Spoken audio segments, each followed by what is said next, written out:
మొన్న విష్ణుప్రియ, నిన్న మంగ్లీ, తాజాగా అశ్వరెడ్డి. టాలీవుడ్ సెలబ్రిటీలు వరుసగా వివాదాల్లో చిక్కుకుంటున్నారు.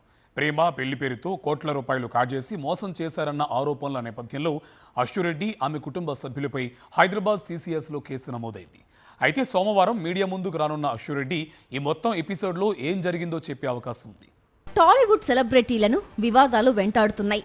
Betting app promotions, micro finance, ప్రేమ, పెళ్లి ఇలా ఏదో ఒక కాంట్రవర్సీలో కేంద్ర బిందువుగా మారుతున్నారు. తాజాగా బిగ్ బాస్ ఫేమ్ అశ్వరెడ్డిపై కేసు నమోదైంది. హైదరాబాద్ షేక్పేట్ వాసి యనుమల సత్యనారాయణ అనే వ్యక్తి అశ్వరెడ్డిపై హైదరాబాద్ సీసీఎస్లో కంప్లైంట్ చేశారు.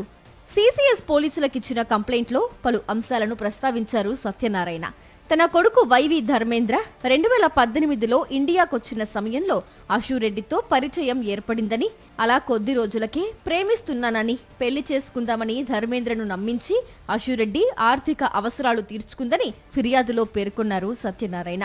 2025 వరకు ఆమె తన కుమారుడి డబ్బుతో పలు దఫాల్లో 9.5 కోట్ల విలువ చేసే నగదు, బంగారం, ఫ్లాట్లు, వాహనాలు కొనుగోలు చేసిందని ఆరోపించారు.